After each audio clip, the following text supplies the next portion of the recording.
Bienvenidos al DLRM número 6, el sexto episodio de nuestro programa de la región al mundo, en el que semana a semana analizamos la contingencia, los temas que marcan agenda junto a voces expertas y protagonistas. En esta ocasión queremos conversar acerca de India.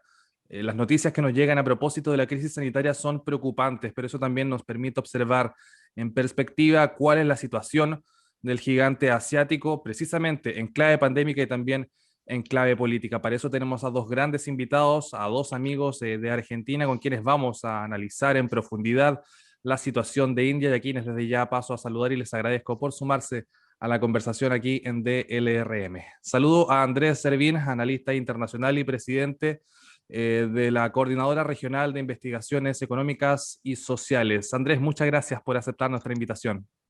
Hola Javier, gracias por la invitación.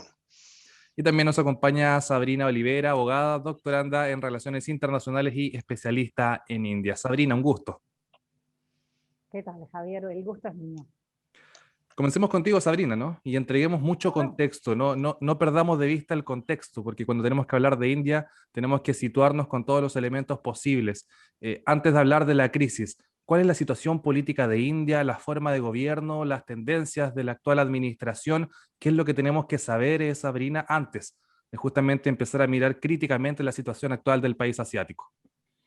Bien, bueno, en primer lugar, India como país es un país nuevo, porque su independencia se produjo de la corona británica recién en 1945. Y es muy interesante la pregunta que haces respecto del sistema político, porque en ese momento es cuando se empiezan a sentar, inclusive en un momento antes de la propia independencia, de uno de los partidos políticos más importantes con el que cuenta hoy por hoy India, que es el Partido del Congreso. El Partido del Congreso en ese momento, en el momento de la independencia, era dirigida por Jawaharlal Nehru.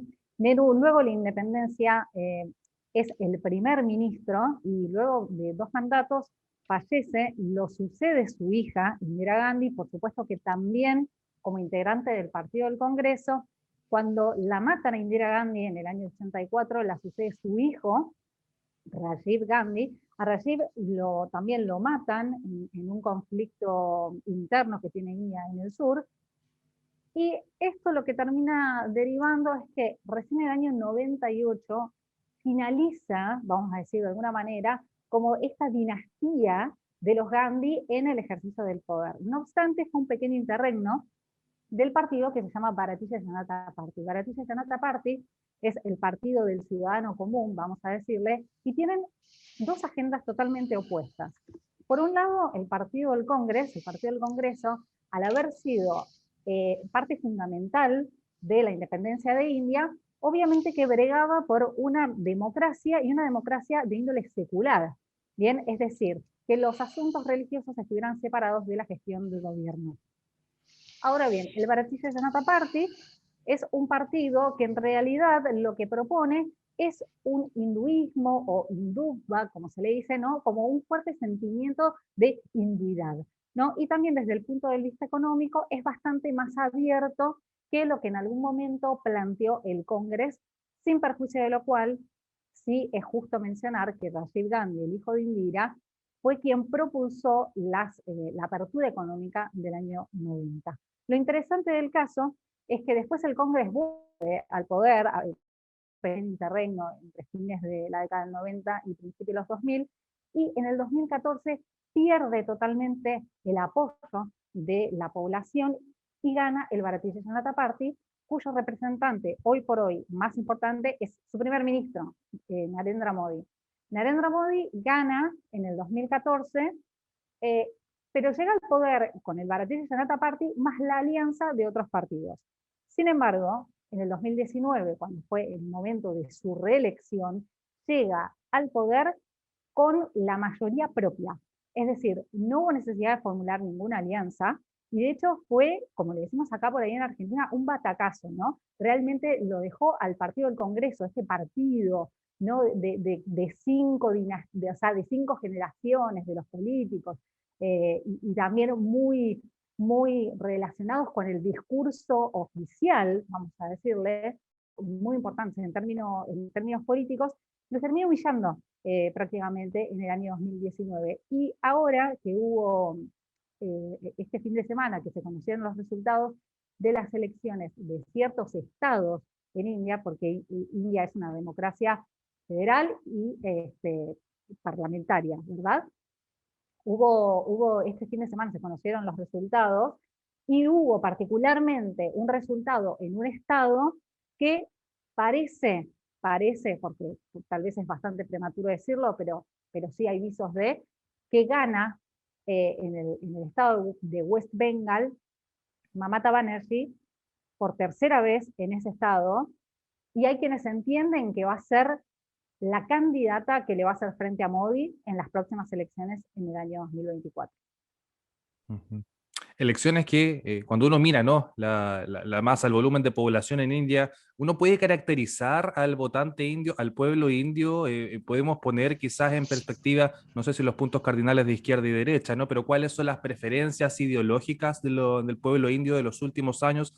¿Ha mutado, se ha ido moviendo a partir precisamente de los hitos que tú nos has mencionado, Sabrina?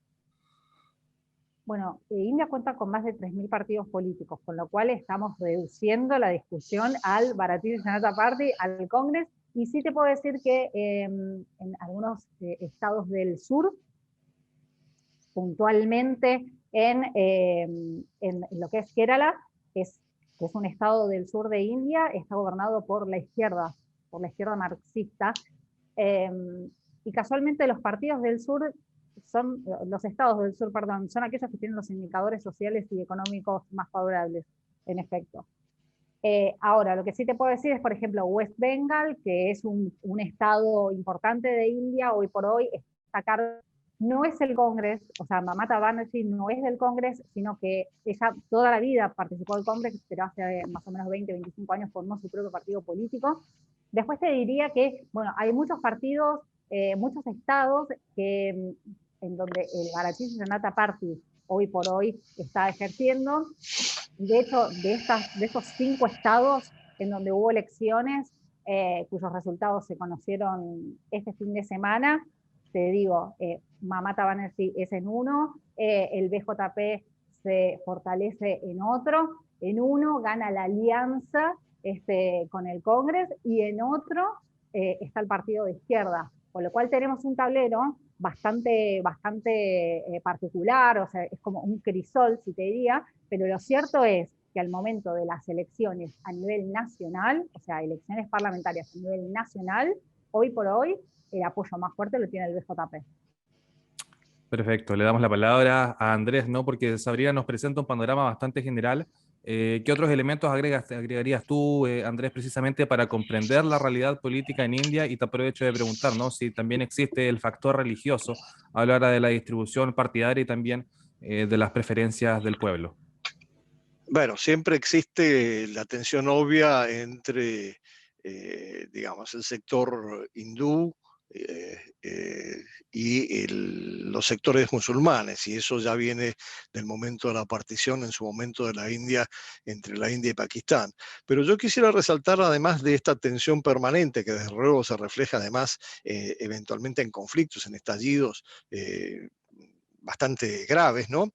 Yo quiero resaltar en realidad 2 o 3 aspectos importantes desde el punto de vista de la composición de la sociedad india. El primero, el más importante, que quizás nosotros podamos entender mucho mejor cómo funciona esa sociedad, más allá de todas estas fabulaciones acerca de las castas, que son importantes, y los mitos que se recrean en torno a eso. Tendríamos que señalar algo que se parece muchísimo a India, a América Latina, o en particular a algunos de los países más grandes de América Latina, es que tiene un amplio sector de población vulnerable, desfavorecida, un sector de clase media muy reducido y un sector de supermillonarios mucho más reducido todavía. Y eso hace que haya una pirámide social con potenciales grietas y fisuras por todos lados, ¿no? Entonces, es muy difícil mantener en ese contexto a un país con alrededor de 1.400 millones de habitantes, unificados en torno a algún tipo de ideología o de estrategia o de línea política, más teniendo en cuenta también justamente religioso que se produce. Ese quizás es el primer punto, pero el segundo punto obviamente tiene que ver con el hecho de que es una de las democracias más populosas del planeta y es el tercer país en términos de su territorio en el sistema internacional. Entonces, con estos elementos en mente, democracia, territorio, potencial nuclear, y un alto grado de desigualdad en la sociedad, bueno, ya tenemos una combinación bastante compleja como para ver cómo puede evolucionar eventualmente la India. Y aquí en este contexto voy a agregar otro elemento de la dinámica interna que me parece importante antes de poder hablar de política exterior, que también es relevante. Y es el hecho de que tradicionalmente, después de la descolonización, de la salida de los británicos, las Fuerzas Armadas en la India siempre estuvieron controladas por el sector civil principalmente. Entonces, burocracia civil. Y recientemente lo que ha introducido Modi es una reforma en donde crecientemente hay una estructura militar mucho más definida, mucho más integrada, y de alguna manera con un grado de autonomía mayor con respecto a las decisiones de la burocracia civil. Y esto es un elemento importante y ahora sí lo vinculo con la política exterior porque tiene que ver con la capacidad de poder enfrentar ciertas amenazas externas, en donde la India progresivamente se ha dado cuenta que sí tiene que desarrollar esas capacidades. Sobre esa base podemos hablar, sí, sobre algunos elementos de la política exterior, y quizás yo lo diría de una manera muy breve, que la India pasó de ser en la época de Nehru, básicamente por su participación en el movimiento de no alineado en medio de la Guerra Fría, de tener una posición no alineada, de ser un gran promotor y tener un liderazgo en el movimiento de países no alineados, a una progresiva a un progresivo descenso de su activismo internacional, a algo que algunos llaman su conversión en una especie de potencia renuente que no quiere liderar nada, pero sí quiere participar en espacios multilaterales y tener algún tipo de presencia, particularmente en función de su aspiración a incorporarse al Consejo de Seguridad de las Naciones Unidas, que es una reforma pendiente que siempre está buscando la India, y a lo cual se suma en este momento la emergencia de China como una amenaza, no solamente en su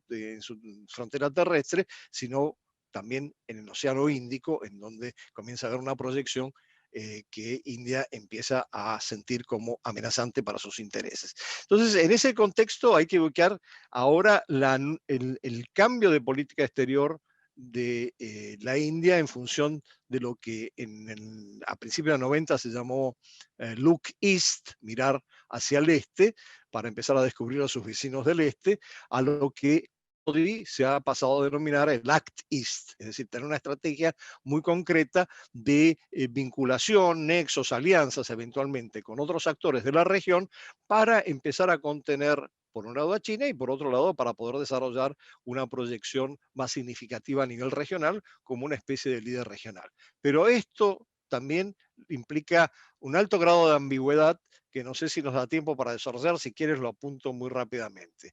El grado de ambigüedad tiene que ver con que la India está ubicada en una posición en donde históricamente desde la Guerra Fría, mal que bien ha mantenido un vínculo en su momento con la Unión Soviética, donde tiene un conflicto con China, donde ahora ha tenido un acercamiento muy acelerado con Estados Unidos, donde Rusia sigue proveyendo de armas a la India, donde Estados Unidos le ofrece también proveer de armas y otros actores occidentales, donde además India empieza a participar en un esquema, en una estrategia estadounidense de contención de China en el Asia-Pacífico, que es la estrategia del Indo-Pacífico, y particularmente en una especie de esquema militar, no se puede llamar todavía claramente un esquema de alianza militar, pero sí una especie de coordinación de lo que se llama el Quad.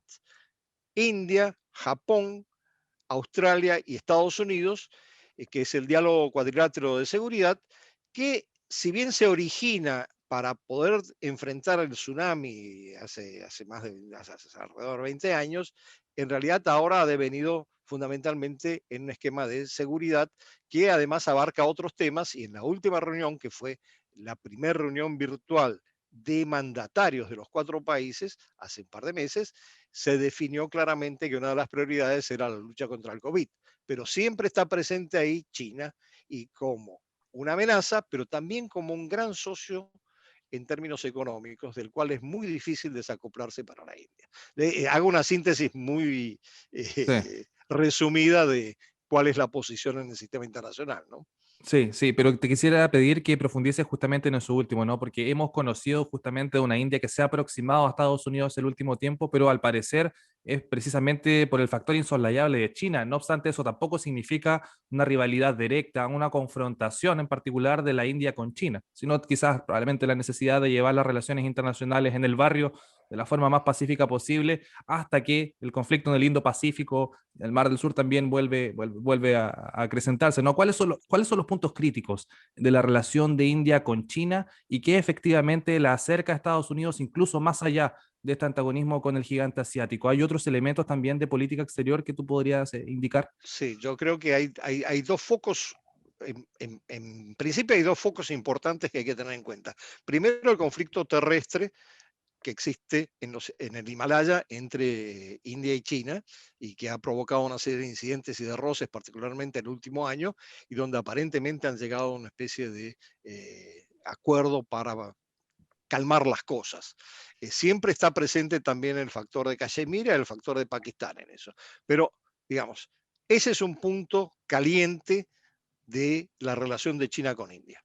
El otro punto, y es el que se está desarrollando en este momento y que tiene que ver con justamente el desarrollo de la capacidad naval de la India, es la preocupación de la India por la proyección china, no solamente en el mar meridional de China, no solamente en el área más específicamente hacia el este, sino también específicamente, reitero con esto, en el Océano Índico, en donde la presencia china a partir de ahora establecido a través de Pakistán, a través del establecimiento de una base en Djibouti, bueno, en fin, de toda una serie de puntos donde se ha establecido China, empiezan a preocupar a la India. Y por eso India ha venido desarrollando además cada vez con mayor énfasis una visión y una proyección marítima que antes no tenía. De la misma manera que lo ha hecho China. China primero aseguró su retaguardia en Eurasia y su parte continental y ahora sí tiene una proyección marítima muy importante y las dos proyecciones empiezan a tener roces y generar potenciales conflictos tanto en el Océano Índico como en la parte del mar del sur de la India. Por eso la concepción del Indo-Pacífico es una concepción de algún modo innovadora que sustituye a la concepción del Asia-Pacífico, porque por primera vez se reúne el Pacífico con el Índico en una sola concepción estratégica. Y esto fue promovido a partir del año 2007. La concepción se originó en la India, fue promovido por Japón, que es uno de los principales aliados de la India en este momento, en muchas iniciativas, en particular en infraestructura, y así fue asumido por el presidente Trump en los últimos años de su periodo como una estrategia para contener a China.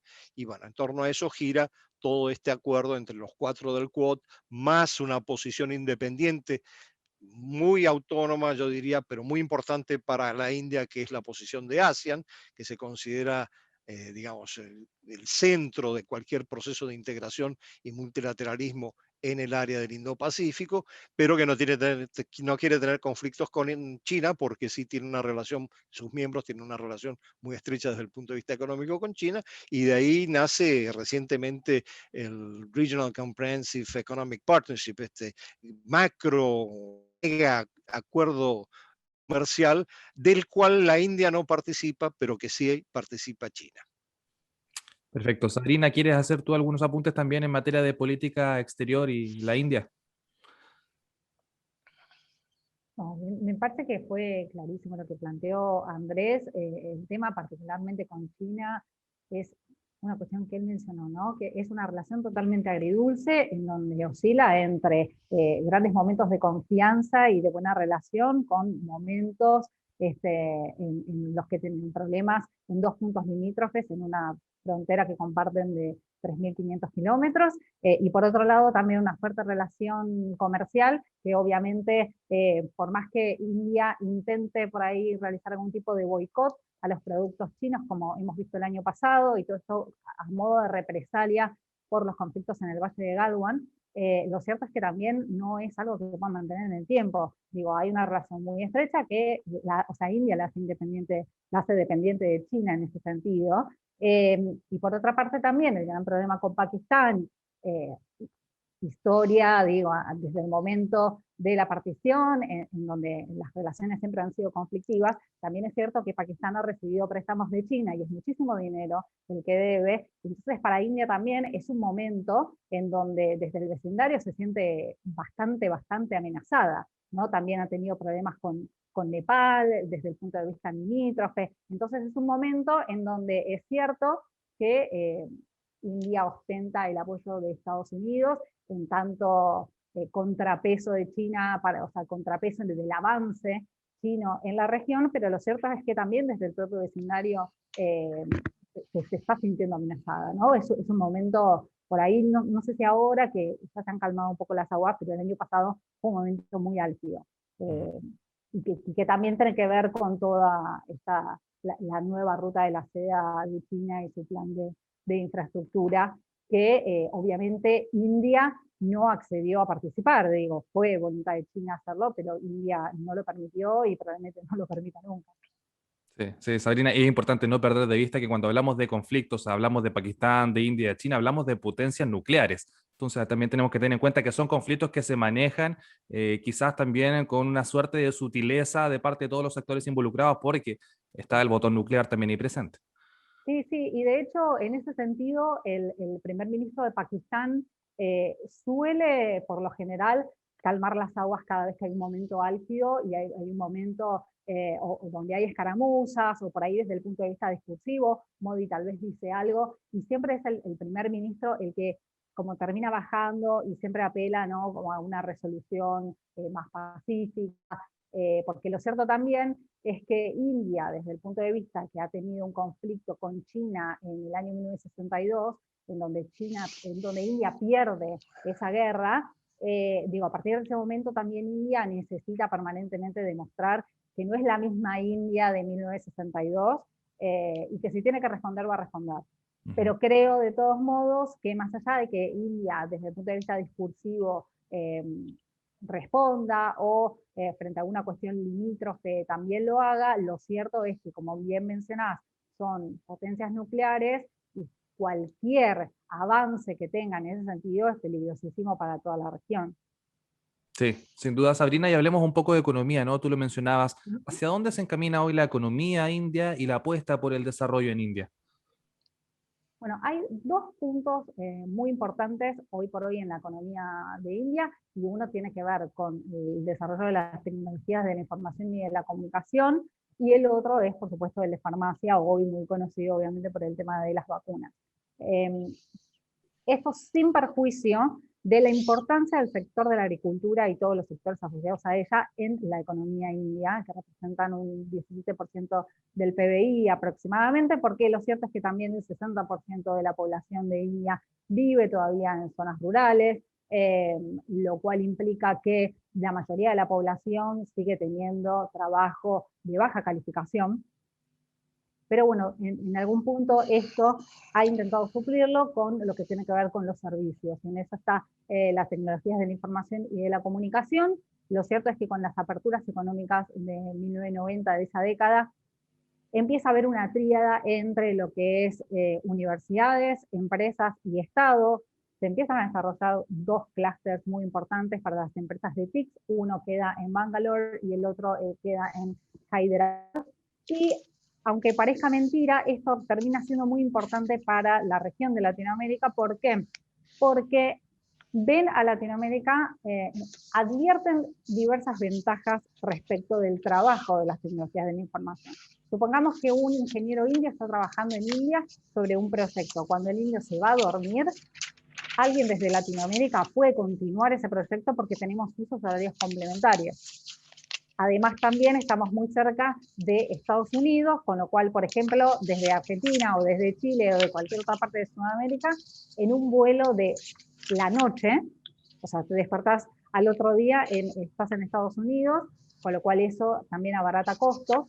Y también tendríamos desde Latinoamérica cierta similitud para ellos, desde el punto de vista cultural, con Estados Unidos o con Norteamérica y con Europa.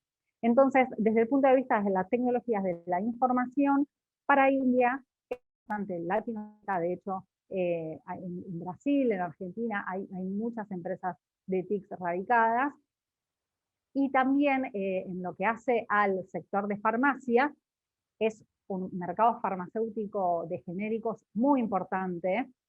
De hecho, la mitad de las vacunas a nivel global, no me refiero a las del COVID, sino a las otras, provenían de India. Digo, y además es un país, ¿no?, que siempre ha bregado por la liberalización de las patentes, con lo cual se entiende la postura actual que suele presentarla junto a Sudáfrica y a otros países últimamente que ha obtenido el apoyo, eso de liberalizar la patente del COVID, o por lo menos por un tiempo, ¿no? Para avanzar en la producción. Y tal es así que al inicio de este año, entre febrero y marzo, India desplegó lo que llamó la diplomacia de las vacunas, ¿no? Entonces proveyó de vacunas contra el COVID a países del sur global. De hecho, Argentina recibió 580.000 dosis en febrero, y luego en marzo se comprometió a enviar, vamos a decir, el segundo componente de ese primer lote que envió. Lo que ocurre es que a ellos les talla la pandemia, y ahí es cuando deciden cerrar la exportación de las vacunas. Sin perjuicio de lo cual, en Paraguay arribaron 100.000 vacunas la semana pasada. Sí, efectivamente nos acercamos al tema COVID. Andrés, te quiero pedir también que nos comentes cuál es, según tu mirada, la implicancia política, ¿no? La implicancia geopolítica de la situación sanitaria por el coronavirus en India. Recibimos noticias, por cierto, del desastre social que esto ha significado. Hablábamos hace algunas semanas de Brasil como el epicentro del COVID en el mundo. Hoy ponemos los ojos en India. ¿Qué es lo que observas tú, Andrés, quizás en perspectiva? ¿Qué es lo que deja esta crisis en India?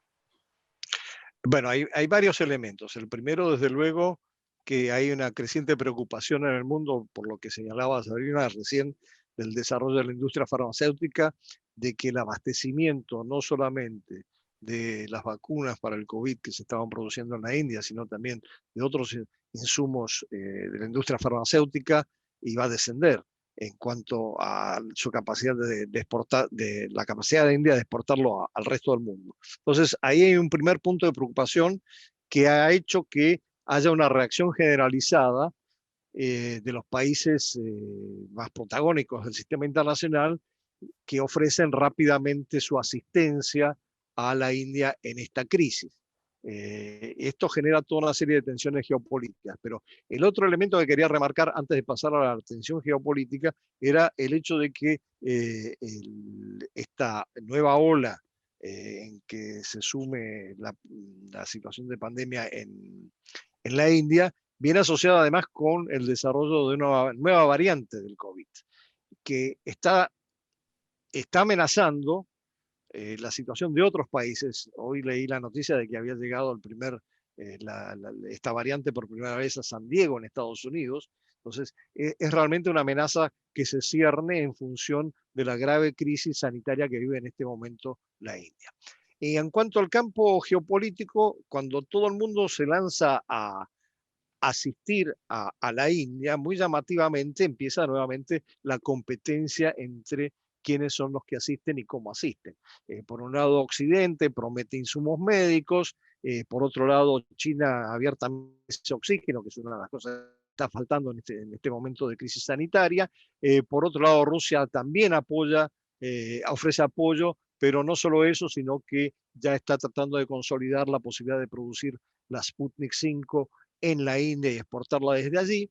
Y entonces se empieza a producir esta tensión entre los actores que mencionaba al principio en torno a la India, con algún agravante, porque en principio, digamos, la reacción de India frente a China y frente a Rusia ha sido muy positiva, de la misma manera que ha aceptado la ayuda que ha provenido de Occidente, pero ha habido un incidente en estos días en una página oficial del gobierno chino. Aparece una comparación entre las piras funerarias que están se están produciendo en la India a raíz de la crisis sanitaria, con el envío de un cohete a la estratosfera, como un gran éxito de China, lo cual se sonó realmente una forma muy despectiva de tratar la situación en la India.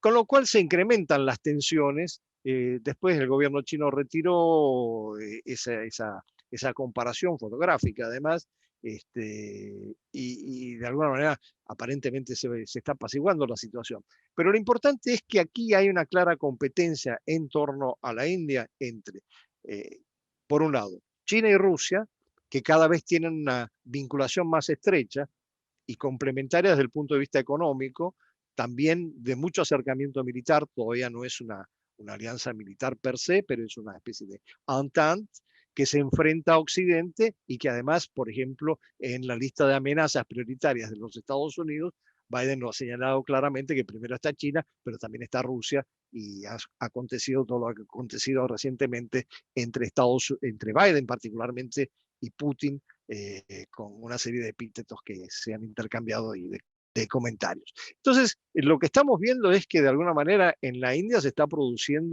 reproduciendo una especie de polarización que no sabemos si responde realmente a este debate sobre la emergencia de una bipolaridad basada en la disputa estratégica entre China y Estados Unidos. Yo personalmente creo que no es tanto el eje ordenador del mundo como lo es la multipolaridad que está emergiendo, pero bueno, en eso estamos. Y de alguna manera yo no veo que tampoco haya una efectiva asistencia consistente, valga la consonancia, con respecto a lo que hacen los actores externos en relación a la India. Perfecto, estamos llegando al cierre de nuestro programa, pero no quiero que nos despidamos sin que a lo mejor cada uno pueda hacer algún tipo de recomendación para poder seguir no solamente la contingencia de India, ¿no? Sino que conocer un poco más en profundidad cómo se desarrolla precisamente los procesos políticos, no sé, algún texto, algún medio de comunicación, incluso algún material audiovisual en inglés, en español, no en sánscrito, por favor, pero no sé. Andrés, comencemos contigo. ¿Cuál podría ser alguna recomendación para nuestra audiencia que está interesada en conocer más acerca de India? Bueno, hay un libro reciente del actual canciller, que es por segunda vez canciller de Modi, que se llama The Indian Way, que es muy recomendable para entender un poco la política exterior de la India en años recientes.